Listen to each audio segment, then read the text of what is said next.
మేడారం జనసంద్రమైంది. తల్లుల దర్శనానికి భక్తులు వెల్లువల తరలి వస్తున్నారు. ఆలయ పరిసరాలు ఇసుకేస్తే రాలనంతగా మారిపోయాయి. దేశ విదేశీ భక్తుల రాకతో సందడిగా మారింది. న్యూజిలాండ్కు చెందిన భక్తులు సమ్మక్క సారళమ్మలను దర్శించుకుని ఉప్పొంగిపోయారు. మేడారం సమ్మక్క సారళమ్మ మహాజాతరకు భక్తులు పోటెత్తుతున్నారు. దేశ విదేశాల నుంచి కూడా భక్తులు తరలి వస్తున్నారు. గద్దెలను దర్శించుకుంటున్నారు. న్యూజిలాండ్కు చెందిన మావోరీ తెగ ప్రతినిధులు మేడారాన్ని సందర్శించారు.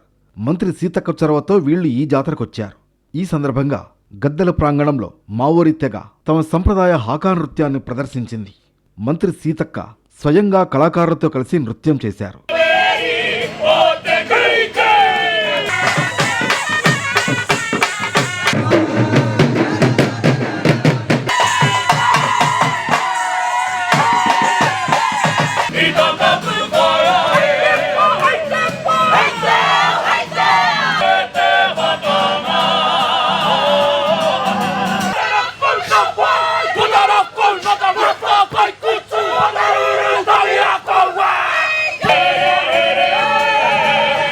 ఆదివాసీ సంస్కృతికి దేశ సరిహద్దులు, భాషలు అడ్డుకావని, ప్రపంచంలో ఎక్కడైనా అడవి, ప్రకృతి మీదే ఆధారపడి జీవనం సాగిస్తారని మంత్రి సీతక్క అన్నారు.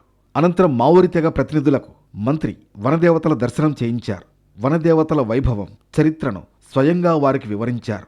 ఈ సందర్భంగా బంగారం, వనదేవతల ప్రసాదాన్ని అందజేసి మావోరీ తెగ ప్రతినిధులను సన్మానించారు మంత్రి సీతక్క.